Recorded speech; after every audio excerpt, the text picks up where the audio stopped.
my playbook. Nice. All right, welcome back, everyone. Brannon Potts, my regular guest, couldn't make it today, so Curtis, PE turn RE, is filling in, and we got the one and only Hold It with PM Jen back on. So, morning, everyone. Morning. Morning. And quickly, if you haven't seen Jen's interview with Zuber, One Rent at a Time, has come out, so go check it out there. It's a great interview. Yeah. But yeah, this main topic today was something Jen posted on LinkedIn, and if you want to find it, that's primarily where you seem to be focusing most of your content on, right? You know what's so funny? So YouTube is where the education is and advocacy. LinkedIn is a lot of advocacy. I do a lot of ranting on there. And then TikTok is where I just renamed it for the beginning of the year. It's called Becoming PM Gen. So it's a behind the scenes look at, what like a 44-year-old chunky girl in central Pennsylvania trying to get famous about real estate. Like she hired a stylist. I don't know if you can tell, learn that story, see my studio, like all the stuff, right? We see everybody doing this, and I'm going to try talking about it. And then, of course, I'm on Facebook and Instagram, but I'm not paying much attention because I am elderly, as aforementioned. Well, Facebook is for your population, Jen. I know. I know. And I don't like it anymore. I used to like Facebook, but I'm digging the vibe on LinkedIn, TikTok, and YouTube. Like, I'm just finding my people, All right. So, like I said, this one she posted on LinkedIn. I'll summarize it real quick. It's the more money you have, the less likely it is that you're running your rental properties well. So, do you want to dig into that a little bit more, Jen? Yeah. So here's the premise. In my experience, when you are more comfortable financially, so your income and expenses aren't so closely aligned. You have more income than expenses. Meeting your expenses and your everyday financial needs is easier and you're on track. You get really lazy in the rental business. So we're not critical of expenses. We're not butthurt about vacancy. We don't keep our rents at market. And I had an experience with a friend of mine. So as I talk about all the time, I'm mid-career, I'm 44, and I've got a bunch of friends who are that same age. And I've been working with them now for like 15 years on their rental property. So I met them when we were all a lot younger and hungrier. The things we were doing nights and weekends look a little different than the things we're doing now. And I have a buddy, and I manage some of his properties and whatever, they're going fine, but I don't manage this one double. And he said, well, I really like these tenants I have in the one side. And they said if I hired a manager, they'd leave. All right. So I kept him there. Anyway, the other side eventually gave him trouble. We were at a cookout and he says, I haven't gotten rent in 6 months. And I went, Dennis, Jesus Christ.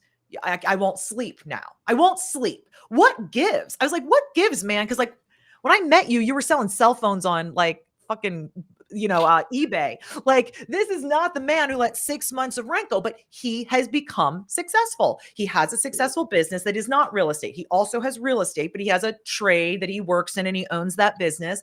And he has grown in his financial ability. And he said, yeah, like if I'm not struggling to make that mortgage payment or the tax payment or pay the lawn guy, all of a sudden, and the things I have to do in a day, confronting that tenant about unpaid rent just went to the bottom of the list.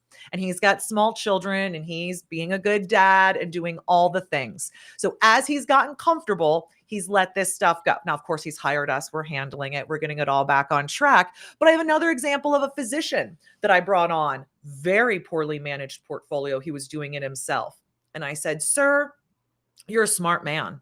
What stops you from like either hiring a company? Like at the time we were being entertained to be hired, we are now hired. He said, these problems were hard. I didn't know how to make that unit ready to go get rented for $800 a month. And then I would go work a shift at the hospital and make $7,000 and go, well, I made $7,000. Who gives a crap about the $700 a month rental? And it was very much a moment of like their energy, they're depleted.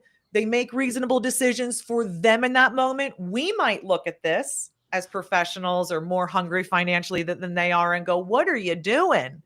But they don't see it that way. And they're making, so my take on this based on experiences, if you're successful in real estate and you get to the point where you're financially independent, or there's no mortgages or less mortgages. I see this with older people who've paid off the properties. Maybe they're not very financially comfortable, but the asset isn't begging in an expense way. The asset isn't sending them invoices, and they start to take the pressure off running it efficiently.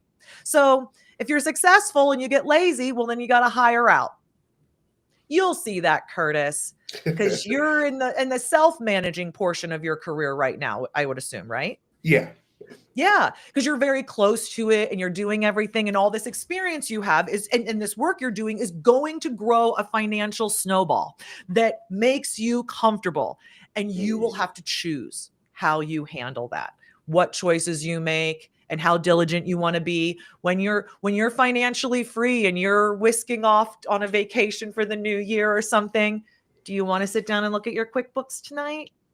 I don't know. Does that resonate? Like, are you, Mark, at a point where maybe like it's getting a little lazy, or are you still very active and tearing everything apart? Well, speaking of lazy, though, I do want to say good morning to Dion, who is here, who that is kind of his brand. So he was the keynote speaker at Bigger Pockets, the Lazy Investor. But Okay. just want to let everyone know his book is now available on Audible. So there is the link to his book that you can purchase. Is now And available would on I Audible. assume he's a proponent of passivity because he wants to be lazy in it? Yeah, efficiency. Like his Sure. his probably his biggest thing is the least amount of doors with the most amount of cash flow. So he's Sure. really Okay. yeah. Mhm. Not for Um, scale, but for outcome. Cool. Outcome and lifestyle, definitely for the small and mighty, like Coach Carson, kind of so that you can live the life that you want, right? Kind of quit the game when you know you've won. And but to your point though, like Curtis, so what is your thought? I know I sent you her Mhm. whole post, so if anyone does want to see it, it is on LinkedIn. What did you think about that when you first read it? Yeah, I thought it was interesting because I thought if you had more resources, right? Because if these people are well off, I would think they have the money to hire things out to get it done well, right? Like if I would need to go do work on a property, there's times where I'll just go do it. It may not be the highest quality work, but it will get done because I have time to give to it. Whereas if you have the money, I thought they'd pay someone well enough to go do the work, but it seems like that seems to not be the case. And Mark, I was curious with you because you got like some weird blended, like half you manage, half you hire out. So how did you kind of fight with that choice?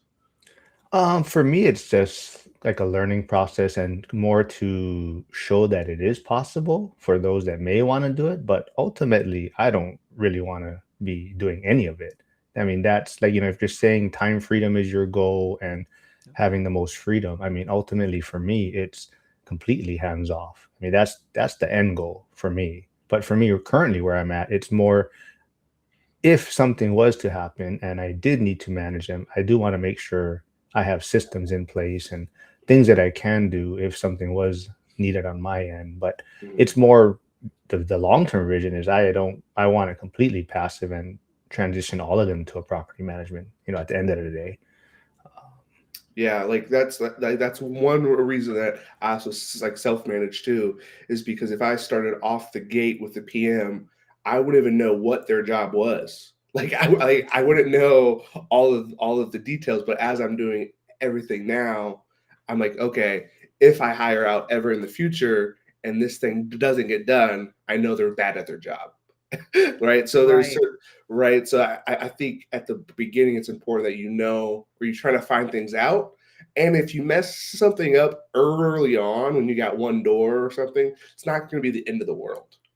Yeah. I struggle with that, right? Because I meet people both at the very beginning of their journey before they buy one, they're already entertaining a manager, maybe the opposite of your tactic there, Curtis. Like, I don't know what I'm doing. I'm gonna have a manager, and then maybe Yeah. when I build up, I'll self-manage. And then a lot of people talk to me about you. Like, I want to do it myself. I want to do it myself and get through this. And to your point, when you just have one or two and you make these mistakes, is the consequence that great? I think it is. Because generally, in your first one or two, you got a lot on the line. Mhm. And the first one or two make the difference to whether there's ever a three, four, five, six, seven. And It really depends on who you are as a person. I've already learned, Curtis, from the way you've talked about your willingness to do things, your willingness to sacrifice. You're a person who's eager to learn this and do this, and that's great. But like my physician example, Mhm. that gentleman is not in a position. He is raising young children in a very demanding career, and he's making a smart investment, but he is not managing that investment well when he's managing it himself because he doesn't have the resources to contribute to it. It's not that he's not smart. It's not that he couldn't run the hell out of these properties, but his time value of money and what he prefers to be doing. He wants to be helping people. He's a helper. He's a hard worker, but he's not a great landlord, right? People who choose that kind of profession generally aren't. And so I like to see people, what I want more people to understand is the skills necessary to do this. So it's not a matter of whether you have an extra 2 hours a week or you're willing to do this or it's within 20 driving minutes of your home. Those aren't the constraining factors.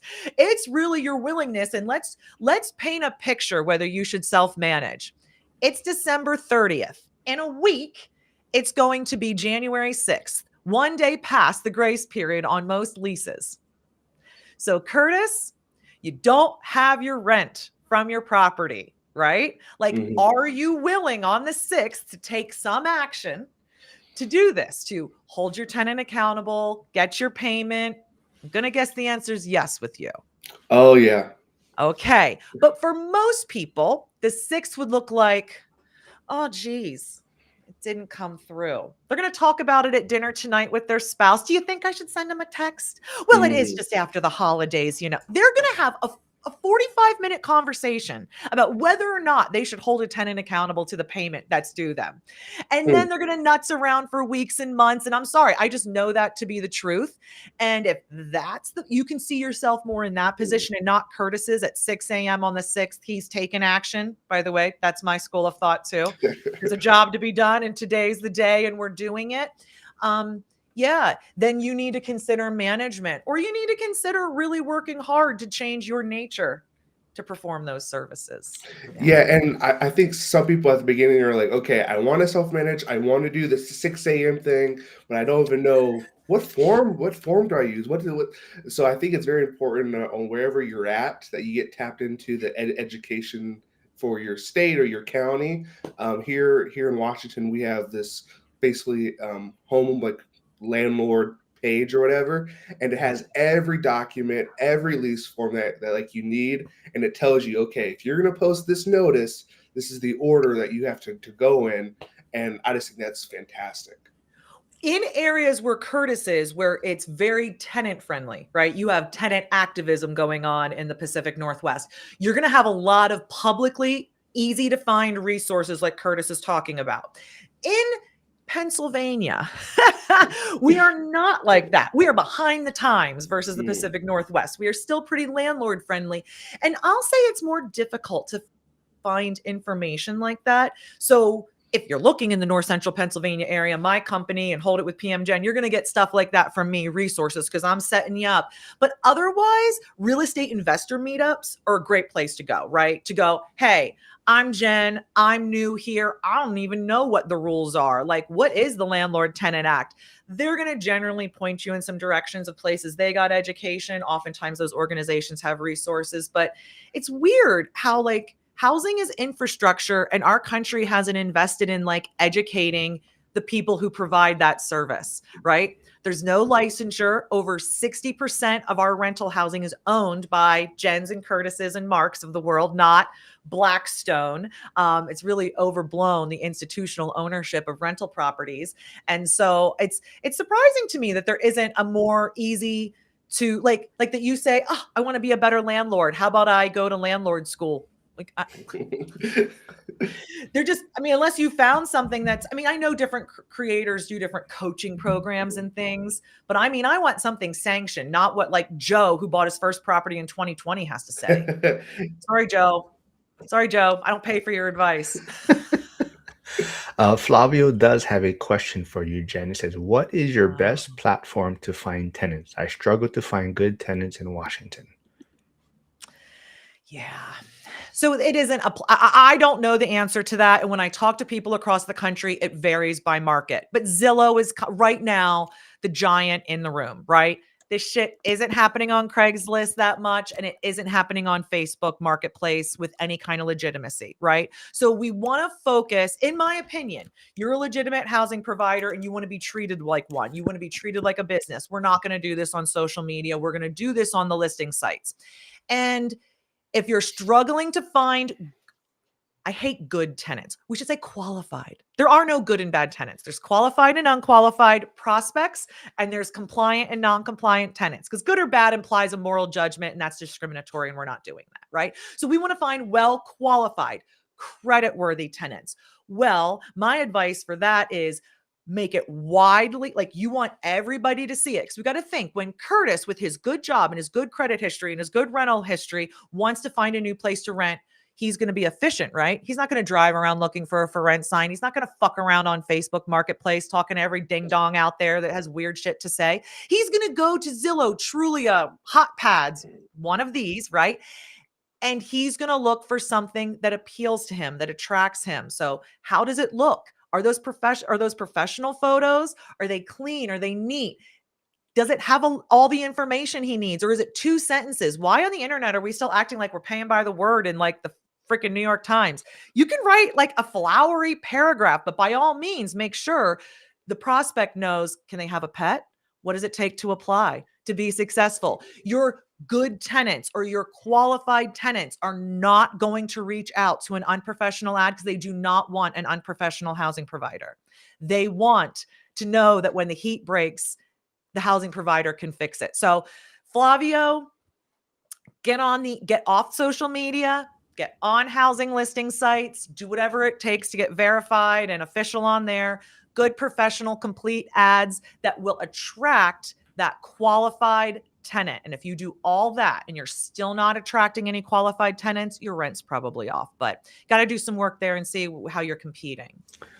Jen, what would you say to someone? So I'm not sure how to pronounce, or Phoebe The USA rep looks like status, yeah. real So if estate you hire out professional. too much, you could lose rep status with IRS needed to maintain hours. So if someone presented I'm that to you, not known that to be true, but I don't have rep status because they don't let me count my professional work in this business, and this is all I do. So, and I got one of those lazy husbands. Oh, don't tell him. He's not going to be my rep. Um, um, he's my high earning husband. I need to do the real estate. I need to do the grit. I am not aware that it's like that it's like that. So I've understood more passive investors who are using managers to spend that time doing the other activities. So managing the manager, evaluating deals, acquiring and disposing. Listen, I'm not an expert in that, but there's a lot of people out there who talk about that. But listen, what's better for you? Being able to carry over your passive losses on the real estate to your active income, or just run your real estate better and make more money? I don't know. It's a math problem though. yeah, that's why I commented back that I wouldn't let the tax tail wag the dog, in my opinion, right? So it's about running your rental property more efficiently first, and then worrying about the taxes on the back end, right? Yeah. Because what reps lets you do is take use today of those losses on the real estate against active income instead of just carrying it forward on the real estate. So it's a timing of the loss issue, which again, with one high earning W-2 spouse and one doing real estate, that's magic. But that's a very unique situation. Well, it's not very unique, but it's somewhat unique. Trisha is asking, Jen, if you take the PM licensure, does that give you rep status for taxes? So apparently it does. No, and again, I'm not an expert, but I'm to understand that it's more your activities, like your work, and it's 750 hours a year. Is that? Yeah. Do you have it, Curtis? Or are you working to no. obtain? So this year I did get my license, but because I'm a teacher, it'd be so hard to justify with a full-time job to have rep status. It doesn't. Yeah. But when you find that sugar mama, hey, send them my way. that anesthesiologist with, pretty face and that big paycheck, we're going to get you out of the school and into the real estate full time. It won't make sense for you to keep the W-2. Yeah.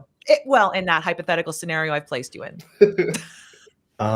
Brady Morgan is saying it's important to know how to manage properly, even if you hire it out. Gotta know if the PM is doing their job right. So yeah, that's a great point. And I think a part of it too is if people had an experience working with Jen, or um, every property manager showed the same passion as Jen does, I think it would be easier for them to hire a property manager. But for a lot of people, they hear all the bad stories or how hard it is to find good property manager, or how property management is terrible, and that's why they almost unwillingly self-manage because that is the better option, right? Yeah. Hey, Lynn Investing, I love my fit too. Thank you. As I told the gentleman before we went live, I was the only one who dressed for business today. Hey, I got my Bears hat on. That's business here. I'm just playing because I'm a girl in a tie. And you can tell I'm new at it because I keep fussing with it. Let's see. Lead Pray Huddle, Nick, who was on yesterday. He's my Bitcoin guy, weekly Bitcoin, but he filled in on Monday. But he says the secret to doing the hard part of property management is make the lease the bad guy. Sorry, the lease says this, and because of fair housing, we have to follow the lease for everyone. Works every time. Yeah, I actually love the lease. So one of the most exciting days is when we do the lease signing. I always do it in person, and I kind of treat it like it's the first day of school. I go through it. I'm like, these are the course expectations or the lease expectations, and I say, okay, this is why this is in here. I know it seems odd. I know you aren't this type of person, but it has to be in here, and kind of explaining everything and then answering questions as they pop up in person and explaining with what it looks like if something is broken. Let me push back on this a little bit, gentlemen, because I think sometimes investors over rely on the lease, which is, listen, the lease has to be strong. You guys are not wrong. But let me say you have to do some sort of enforcement in order for that lease to do its job. So let's use an example here. Your tenant called you this morning, Curtis, and said, leak in something. So you send your buddy the plumber, and your buddy the plumber goes and fixes it, but he calls you tonight and goes, Curtis, listen, I'm not going to charge you for it this time, but that house was freaking disgusting. You're getting like a dirty house surcharge next time. And you go, oh, didn't realize I had poor housekeeping. They're not taking out the trash, whatever it is, right? Usually when there's bad housekeeping, there's going to be other non-compliance, people, pets, whatever. What will you do? How does that lease, like what our commenter said, well, we just have to say the lease says this, but like literally, what are you going to do to get that house compliant or get it back? Like, have you walked that line before? Yeah, so the enforcement line. I've gotten more like sound issues, but let's just use your trash example. Sure. One, it might start with a text saying, "Hey, I got this report back," just kind of a checking in type of deal. And then maybe I send the plumber back out for like a check-in on the plumbing thing. And then if the trash is still an issue, there's actually a form that we can say like, oh, this is the violation. Send it. You have a certain amount of days to fix the issue. Type of deal. Like a notice to quit. Yeah. You're putting them on formal notice. Yep. Okay. Then you go back 10 days later at the end and it's still messy. Yep. Then I'd have to see what our next step is. I actually put the link in the chat for Mark because I know we got some people here from Washington, but this like website's fantastic because the lawyers tell you step by step, hey, this is what you need to do. This is when you need to contact us. So if you're in Washington State, you need to join this group. I think it's like $100 a year, but it saves your butt for these times where you're like, I don't know what to do about this trash issue. We'll just go there. That's wonderful. You know, I push back on that, Curtis, and you've got a great plan there, but too often people go, well, the lease says this, and so that's going to magically make it happen.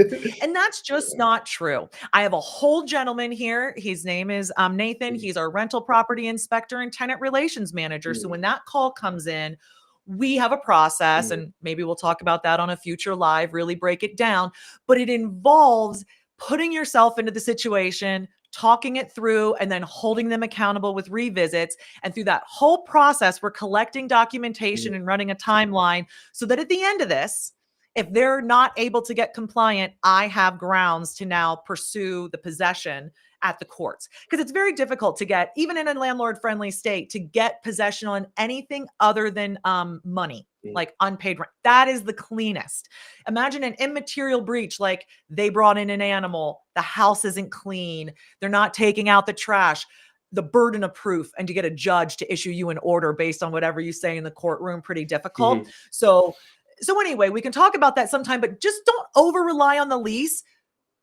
A good property manager, by the way, you can learn a lot by talking to them, going to their meetups. They put a lot of free, I'm trying to get them to make more free stuff for you guys out there. I'm pleading with the industry, but yeah, that enforcement, the process, the part you have to do. And by the way, Curtis, we're not sending the plumber back. We're darkening doorways. The way to get people to clean up or address things is you showing up. Texts, emails, phone are all documentation after the doorway's been darkened. So you darken the doorway at 4 p.m. and at 6 p.m. Good to see you tonight, tenant. I was there. I did this. This is a documentation of the visit.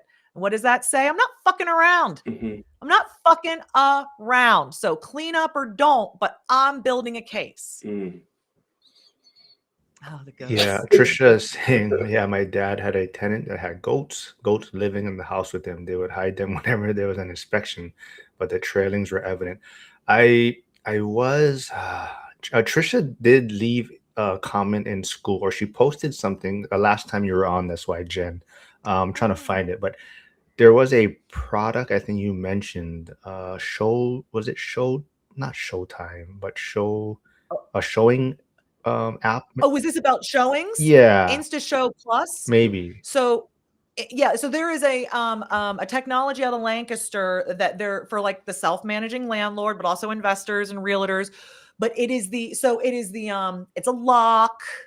How do I want to put this? It's a lock that you can use remote entry. It has audio and video, solar powered. So it is not requiring Wi-Fi. It's not requiring a power hookup. So this is good for maybe your work sites as well. But what they're really trying to do is make it so that, the example they give is the gentleman who's on the team. He has a property in Philly, which is like 2.5 driving hours away. So in order to rent it, he listed the property on Zillow and everything, booked his showings, and he did the showings, but from Lancaster. So nothing was automatic. He's on the phone or talking to them via the system, allowing them in, monitoring them, and all of that. It's a step further than what a lot of us are using in the industry. And I think maybe a great opportunity. I'm working on becoming an affiliate with them. They just redid their platform. So if they're not ready for you today, give it a month or two. But InstaShow and then the plus sign, I think is how they're doing that. And it's a tech company, prop tech company out of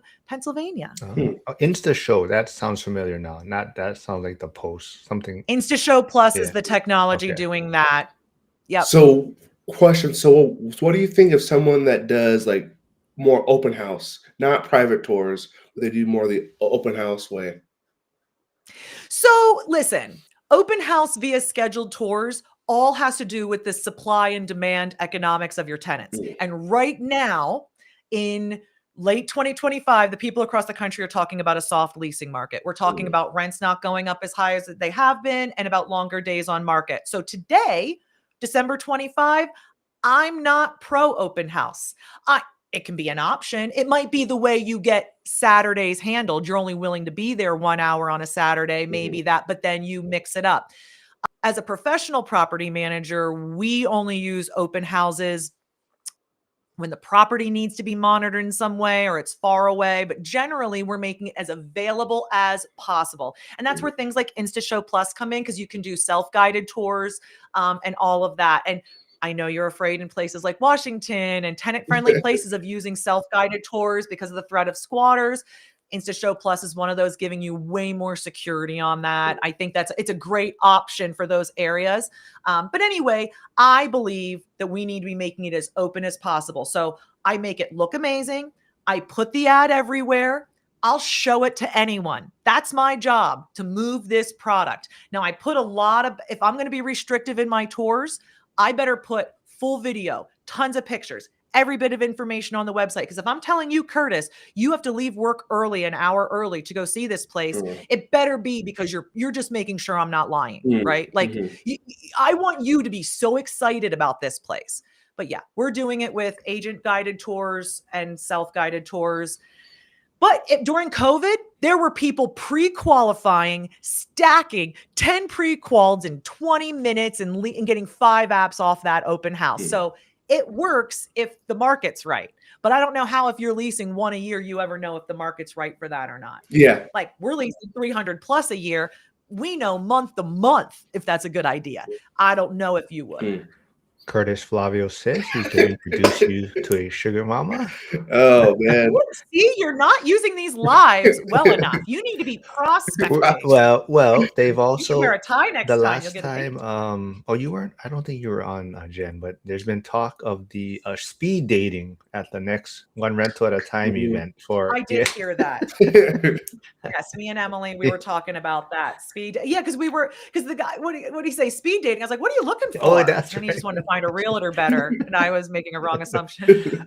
Cody Evers, who's in Wisconsin, says, "How do you handle snow removal? By each snowfall or monthly? 'Tis the season."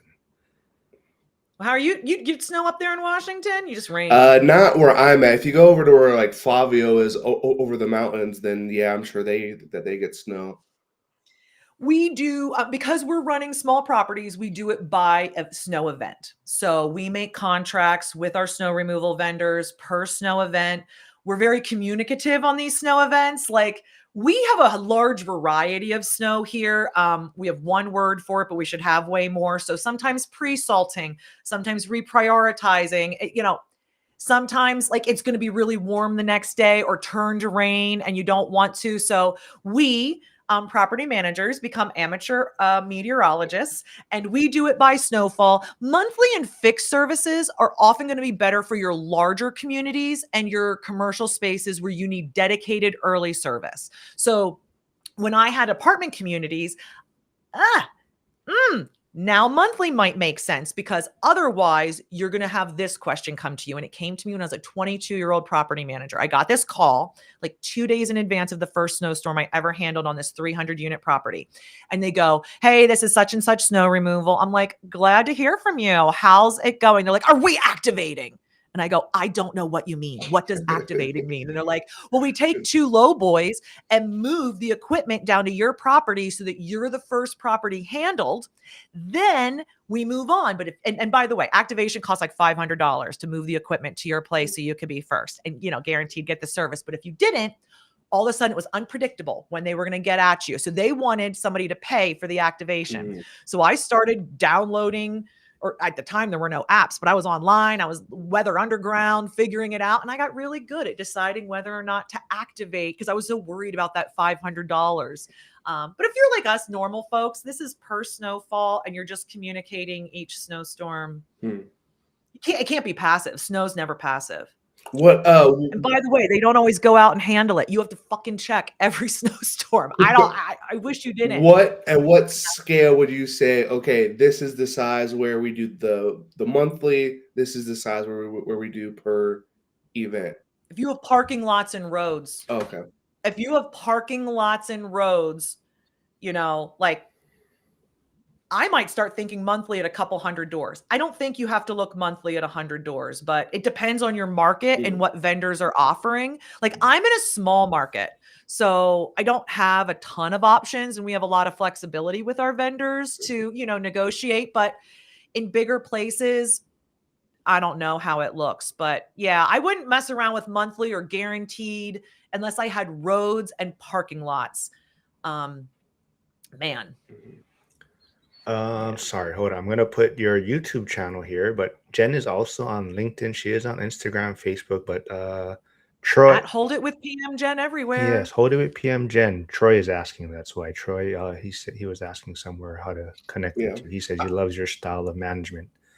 I saw you on Zubers before this, and I downloaded the guide that you had, and I actually read through it. I said, okay, so thank you. So one thing that I liked about it is it wasn't all sunshine and rainbows and fluff.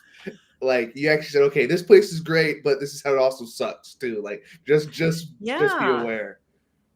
Well, and it sucks in these ways, Mm. and this is how you can overcome Yeah. them to succeed, because everywhere sucks in some Yeah. way.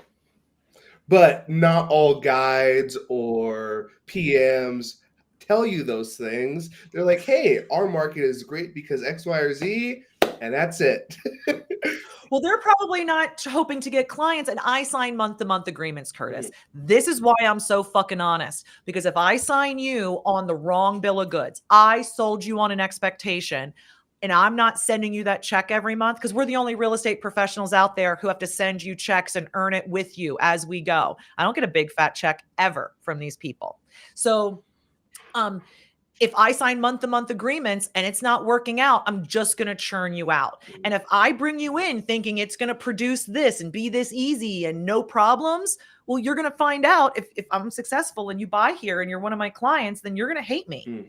That's I sign up to win, baby. Like I'm trying to win. And there's enough people out there who are realistic, who get it and who go, and this is what I hear all the time. If I had you in my market, oh my gosh, I'd love it. And I go, then come to my market or find your PM Gen in your town. Mm. Yeah, see, to Jason's point, yes. Well, unfortunately, there are not too many gens around, or I would think of using a PM. And as Phoebe, But how do we know? Like, I feel like I can tell a good PM from not, like with a little bit of conversation and some investigation, but like, how would you know, Curtis and Mark? Mm. Like, how do you decide if a property manager is good or not? And why, upon hearing me, do you think I'm so good right away? I could be full of shit. You don't know. Yeah, I guess you're right. You could be full of shit, right? Like you could be saying all the right things, and we have these processes, but if we didn't see it, how would we actually know? I guess if it was local, right? If I go to like a meetup and I hear multiple people that don't have anything to gain from telling me about the PM, then it's like, okay, well now I can take that weighted a little bit more. Yeah. hold on, I'm trying to catch up with all the comments. Yeah, I mean, to me, yeah, it's challenging. I think you really have to understand yourself too, right? It's not gonna always, some people just have to self-manage for themselves, and some people property management is the way to go. So a lot of it is just knowing your personality too, right? And I think a lot of it also comes down to, I know Jen only has maybe about 15-20 minutes left, and I think Curtis may have had more questions for her. But there was, like it also comes down to, like, you did post something else on LinkedIn that I also want to talk about, but it was like, what is the number one most important thing you can do when you have a collapsing sewer lines on your properties on Christmas, right? We had two different properties. Yeah. Over communicate relentlessly. So just long story short, you're going to be calling vendors. It's not going to be fucking fun. Even if it wasn't Christmas, like no dookies going down the potty is a bad day in the house. Like, so, or two or three, as it turns out. It's over communicate relentlessly. And if I was just telling you right off the bat, like Curtis, if you were dealing with this, you would talk to your tenants, explain to them what you're doing, and then say, I'm going to be talking to you twice a day, every day. I'm going to call you on your phone. If I do not reach you, I will leave you a voicemail message with the update, right? And if you need something, how are you going to get what you need? Do you call me? Do you email me? Do you text me?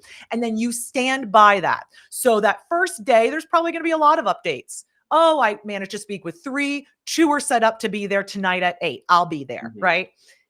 And you hit them with that. And then the next day, I'm waiting on the invoices. I've called them each twice, right? I'm doing my part, tenant.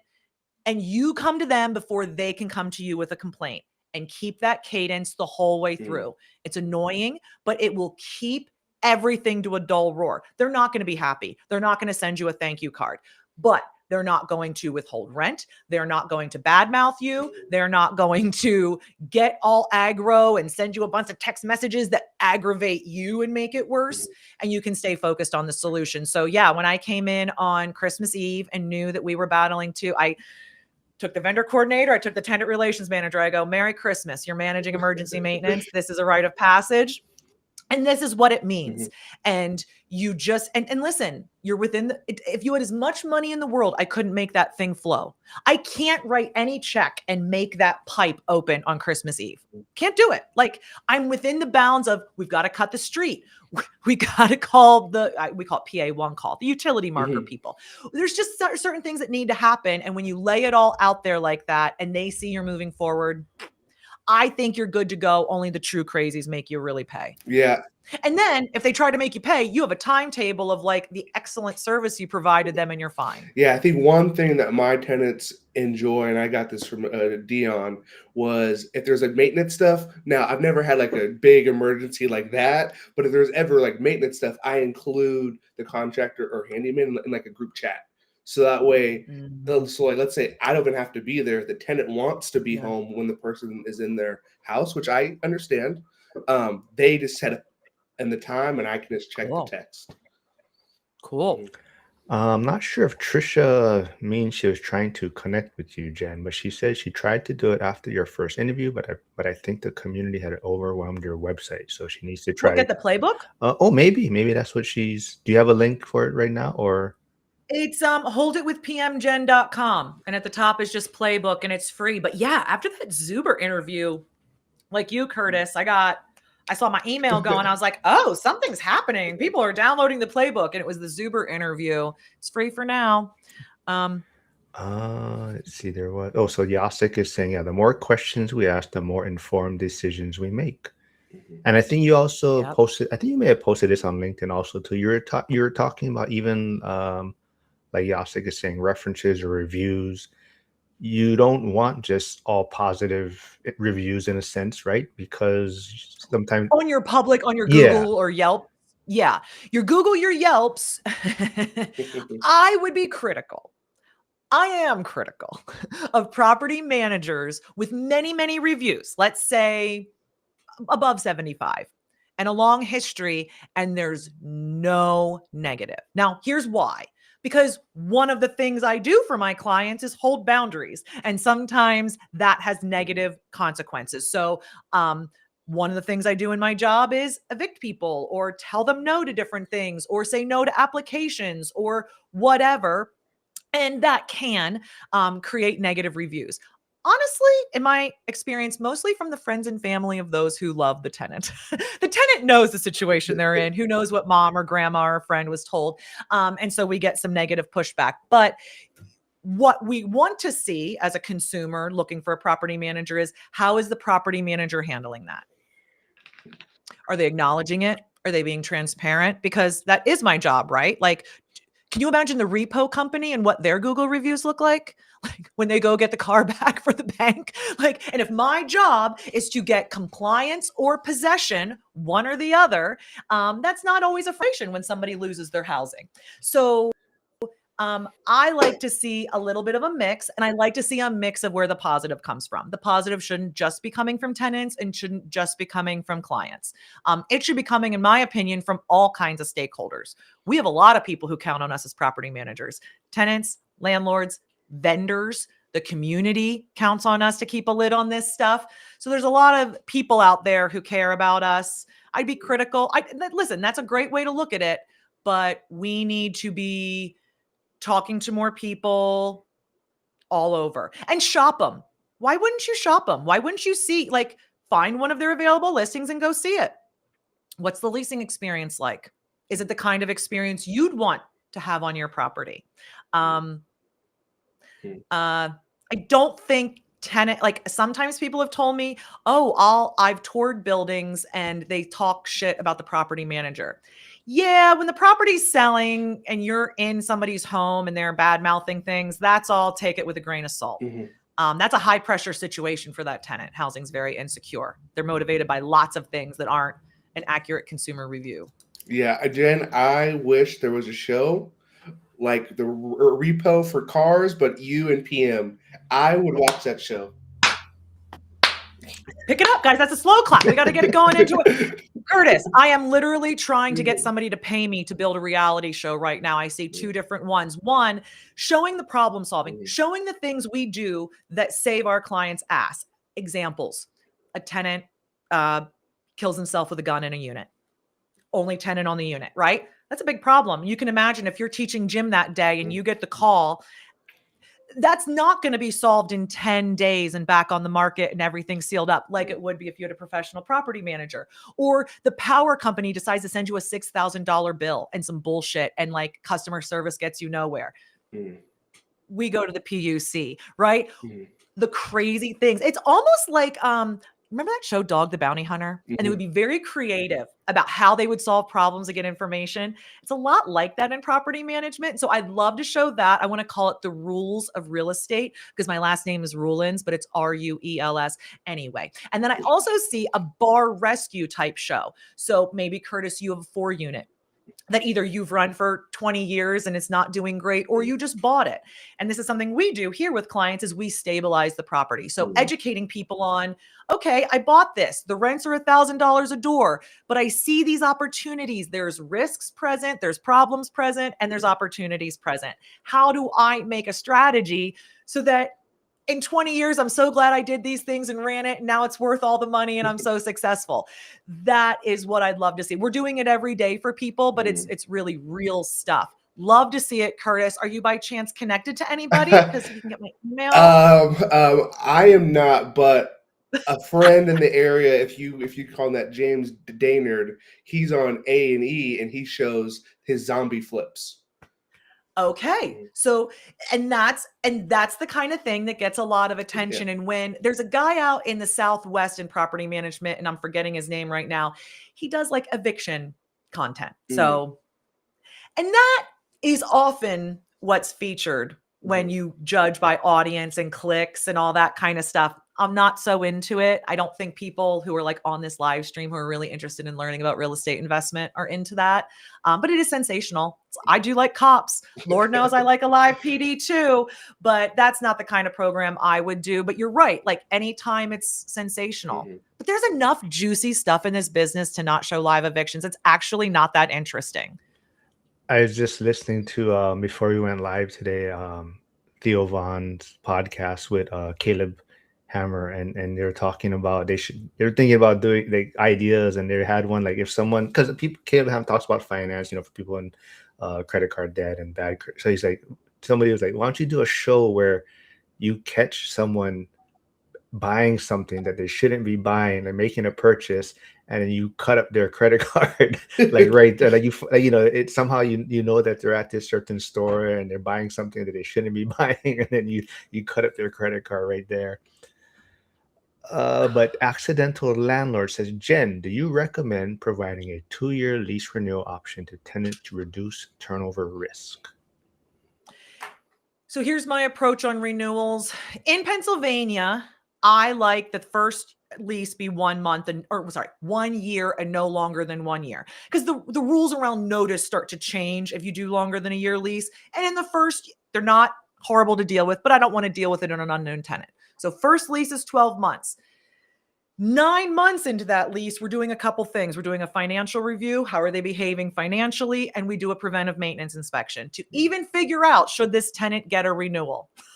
We often don't ask ourselves as investors, should we be offering a renewal? And if so, under what terms? So if they are worthy of a renewal, then we start to look at our options. And I do like a longer than 1 year. So in my world, if your lease is already, see here, we have some seasonality. So I have about 9 months I want your lease to end in, and 3 I don't.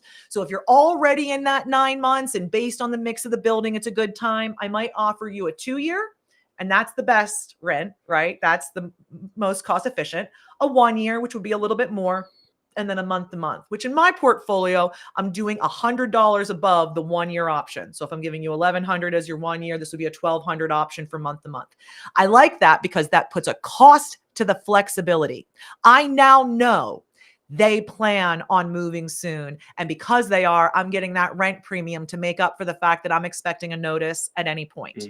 By the way, people sit on that for years and years and years, just paying that premium. It happens. But some people don't. And so if I made that initial lease in say January, and that way the 1 year would come up, My best offer might be something like 18 months or 20 months, something that would just put them, that would both be longer and put them in a time where I'd like them. So there's lots of different options there, but not on the first year. I'd prefer not to, just because in my state, I'd have to give longer notices to quit on certain things. Nice. Yeah, I've only done a 2-year lease one time. It's kind of a special circumstance. I had told you about how I kind of boxed off that one room that I lived in without a shower, right? And so once I moved out, I had told them well in advance. I said, hey, when I move out, would you like that extra bedroom? It'd go from a 2-bed to a 3-bed. And they're like, yeah, well, what would that rent be? And I said, well, it'd be a lot more because there's a big difference.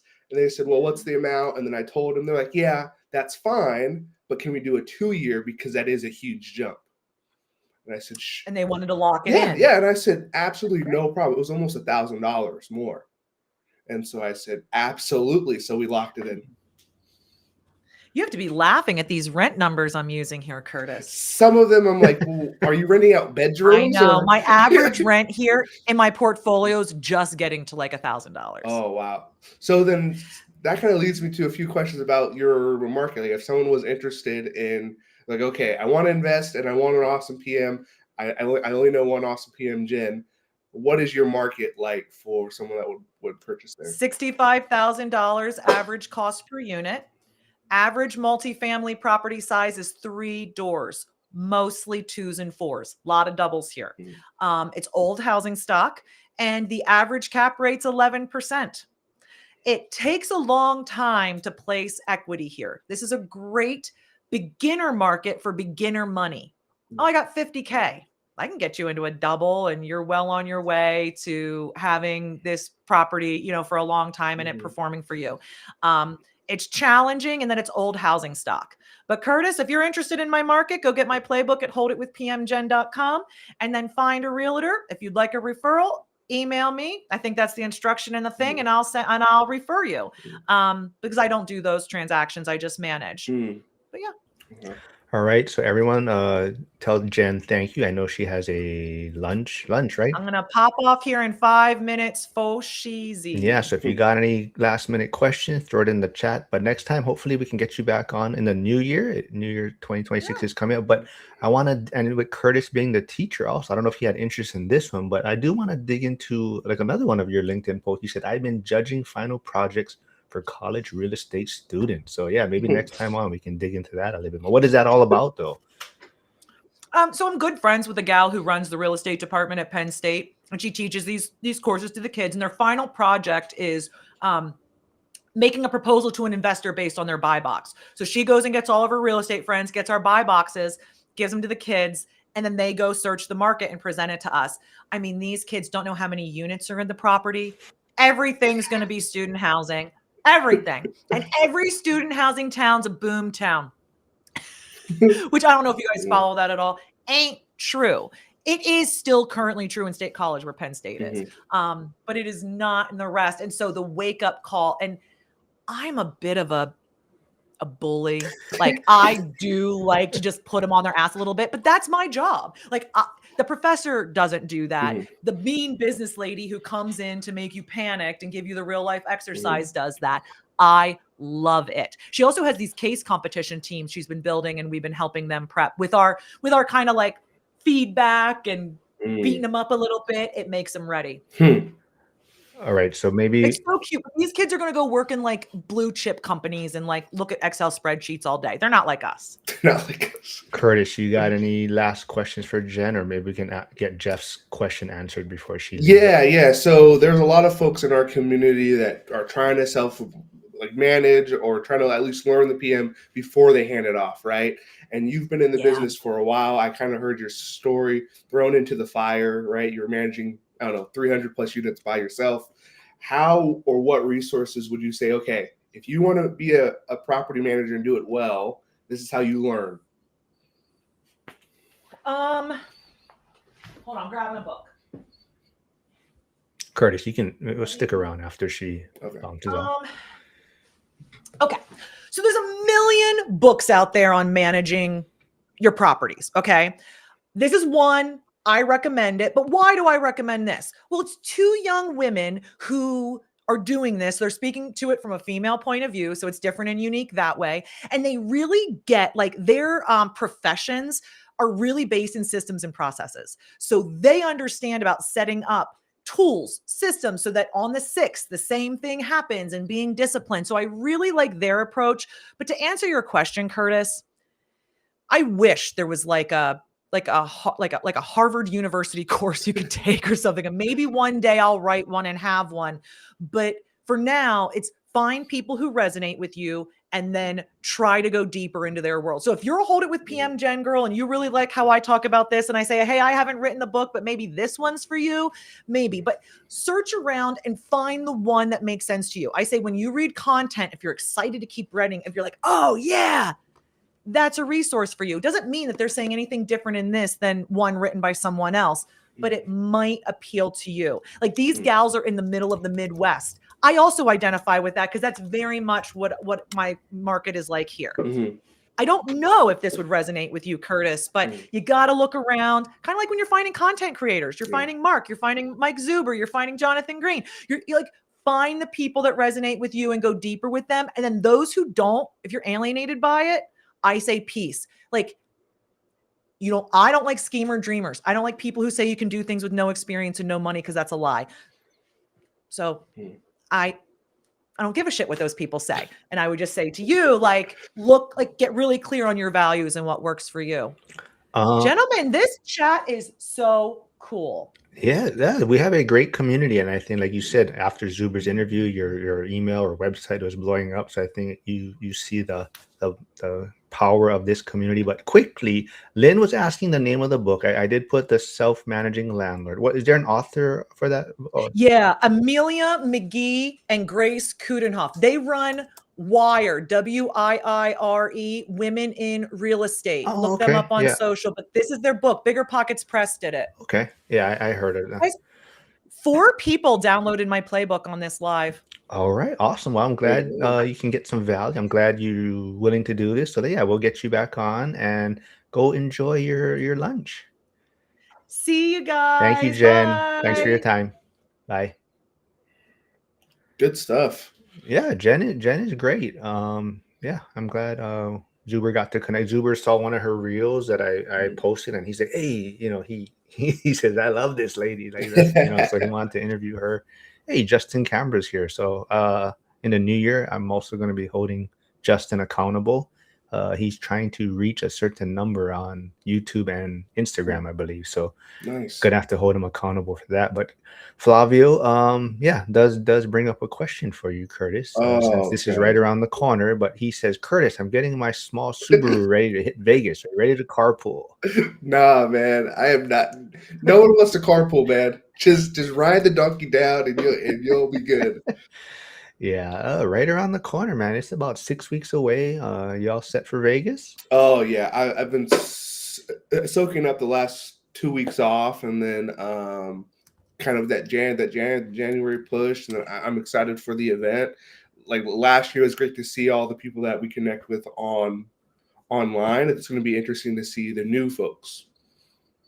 Brady Morgan is saying, yeah, I think someone else mentioned this also. Brandon Turner's Managing Rental Property books was quite helpful in learning when I knew nothing. Yeah, I think it's constantly evolving. You're always, you're going to learn a lot of things. I think, like I said, I think the biggest thing is you really just got to understand, yourself, right? I mean, some people definitely cannot self-manage. They're too emotional. I think like Cody Evers, who has a decent sized portfolio, who I'm not sure if he's still here in the chat, but I think he just doesn't want to do it because he knows he's going to be, it's just hard, he doesn't want to be the bad guy in a sense, right? And it's difficult for him, and it doesn't fit his personality.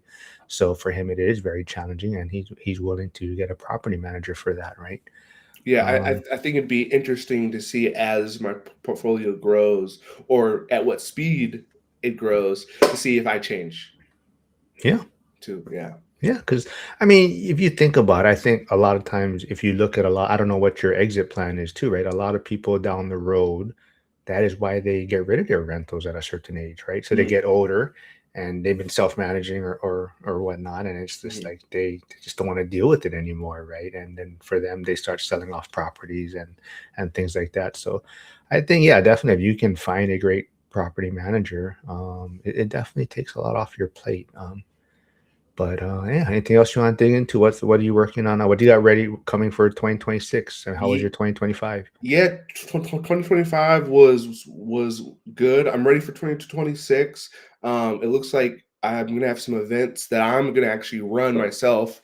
One for January, February, March, and then we'll kind of see if those go well. I'll have some more for Q2, but these are gonna kind of be like home buying type stuff or black home ownership for February, and then March will kind of be that spring prep time for the busy time. And so I'm excited and kind of nervous for those events because while I've helped with other networking events in the area, I've never been the person in in charge. And so that's gonna be a step in the right direction. Yeah, I think Justin Camera just had an event recently, if I'm not or it's coming up, or he just had it recently. I remember saw his Yeah, I social think he media had a post. house hacking one up in Bellevue. Yeah. Yeah, so Cody Every says, yeah, agreed, Mark. It's worth having the PM. Big thing is getting time freedom as well. Yeah. Mm. Flavio, I'm not sure if he's meaning, Mhm. are you teaching still school PE, like Yeah, physical ed, or teaching yeah. real estate? Yeah, so for my day job, I'm still going to be teaching, but I'm off at 2 p.m. And then when I'm coaching, I'm off at 4 p.m.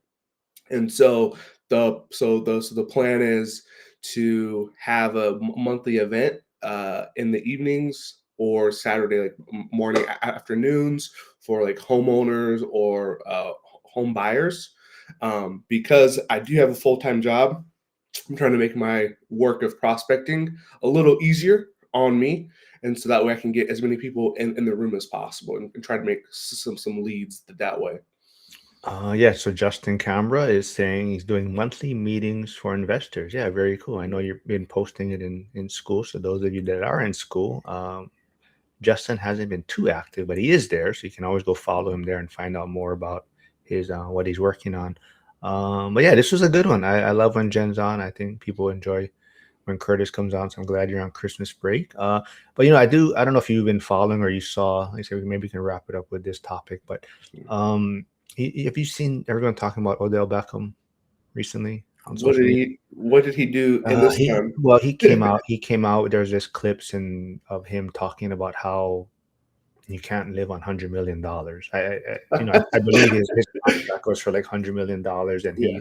he was basically saying like how difficult it is to live on $100 million, and so yeah, it started bringing all these comments, and people trying to break down his spending, and yeah, so see Justin Odell, bro, yeah, exactly. So I think they started looking. So I think he even sold his cleats, his Super Bowl Oh, cleat, you know. geez.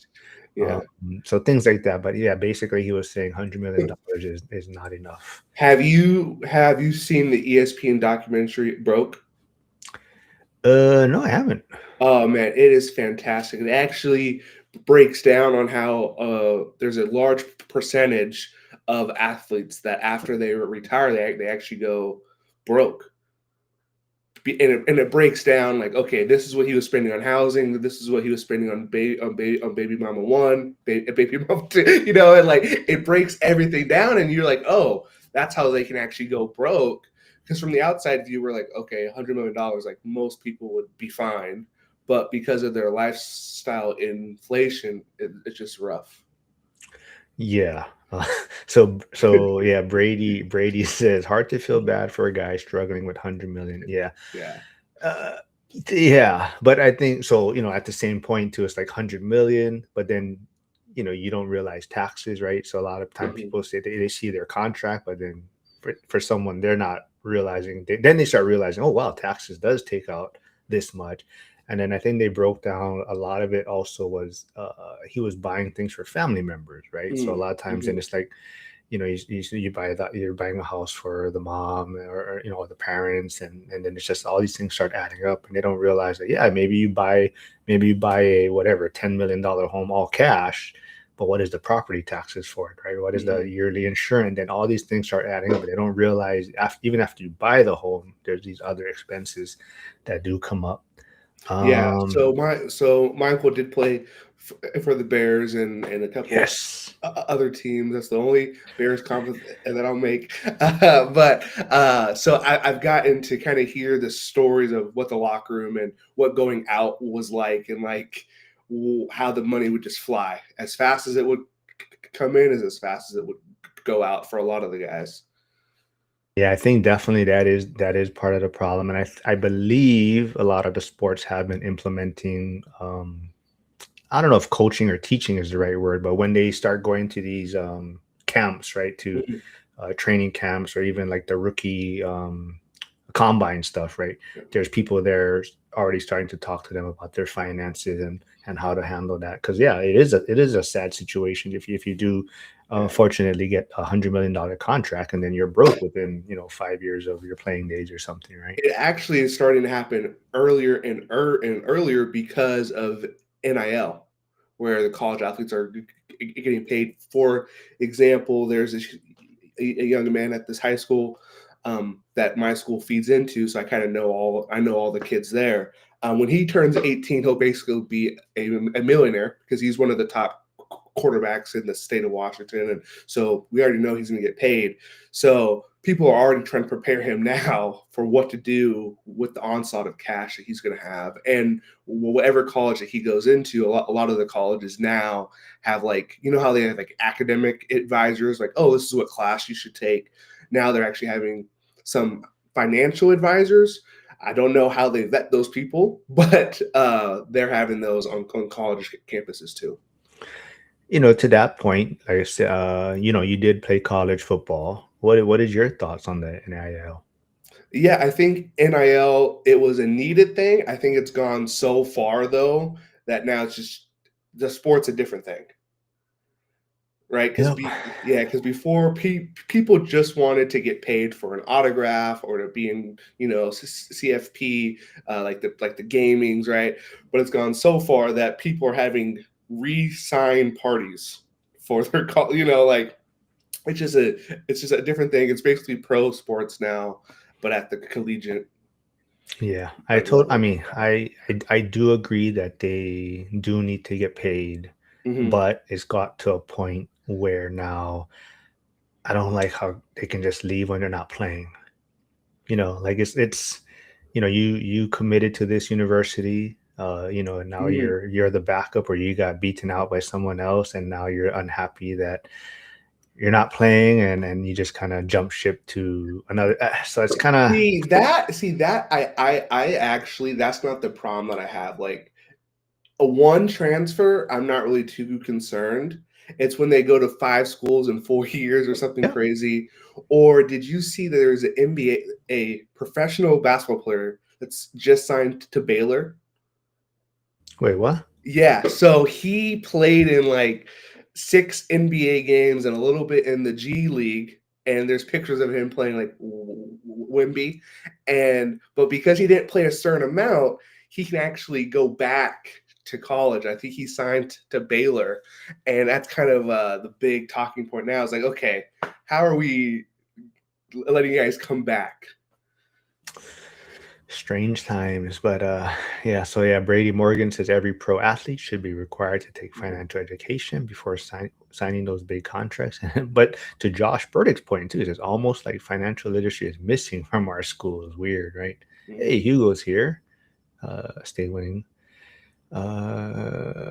Cody Evers says, Curtis, we just missed NIL. Could have been some art. Yeah. So Cody played for Indiana, I believe, Mhm. right? And yeah, so the like who was saying that Cameron at the Vegas event, right? He was kind of like, whoa, I never seen, like, I'm not used to being around guys bigger than me. He saw you and Cody, he's like, oh, okay.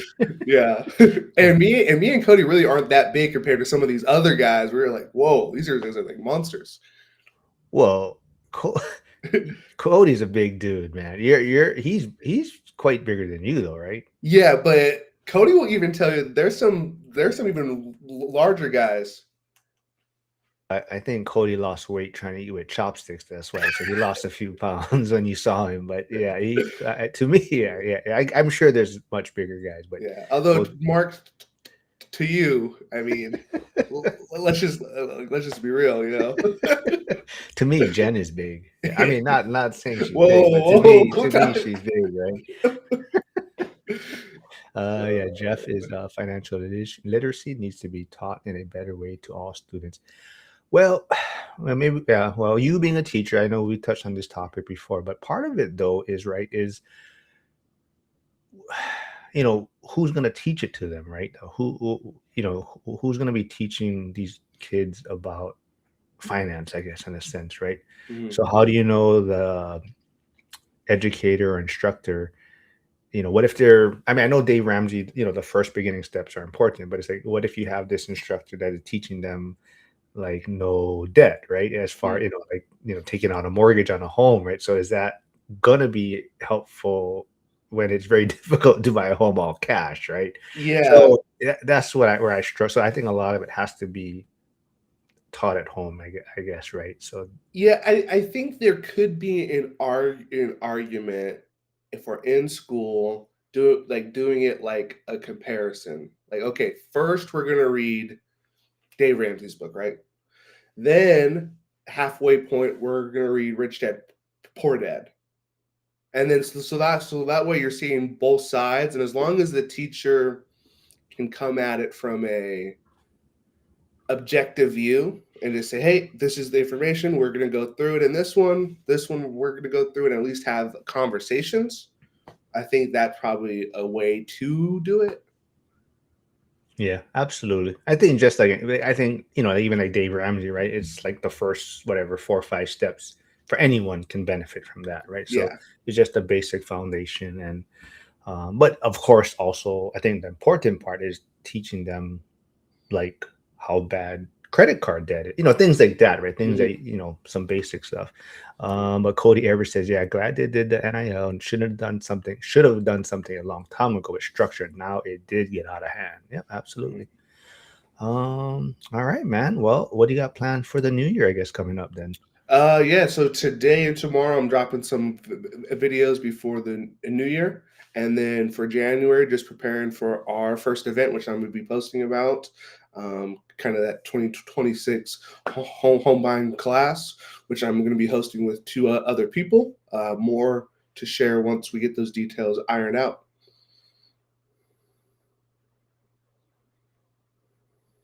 For those of you, if you haven't yet, there's Curtis's YouTube channel, so go subscribe there. But always a lot of fun. It's always a good time catching up. I'm glad we got one in before the new year. And I know we got some stuff coming up with some recordings with like Alex's son. We're gonna try to get some people before the event and after the event. Oh, Lynn is asking, do you have any New Year's resolutions then? This is where we come back, but I don't really necessarily do New Year's resolutions. It's such ass backwards for my personal calendar because like the school year starts in August. My birthday is in August. So that's kind of when I do my stuff, is kind of that time. But I'm really excited for the agent side of the business, and then I'm in. I can really start to see the work I've done before starting to produce, and I'm excited to kind of push that more into the new year. No, getting Lynn a Costco membership. I'm saying, Hyder is saying. Uh,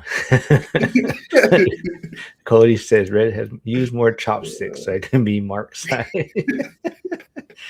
All right. Well, everyone, thanks for tuning in. I will be back tomorrow with Joel, Lauren, and possibly Monica. She Oh, she Wacky said she's gonna Wednesday. be there, but we'll see. She's a bit flaky, so if she is listening, then she's gonna hear me calling her flaky. But last day, Brady Morgan. Most education these days is self-driven. Who actually learns anything from traditional education besides how to be a cog in the system? Yeah, very good point.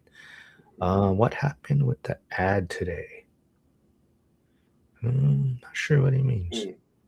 Yeah, sometimes I don't know. I turn on the monetization thing, and sometimes it doesn't go on. I'm not sure. I'm not sure why, but All right, everyone. Thanks for tuning in. Curtis, thanks. I wish you were on Christmas break more often so we can do this more on a basis. But thanks for filling in for Brannon. Everyone, I guess if you want to Jen, go to Jen, hold it PM Jen. You can download the playbook there, and I will see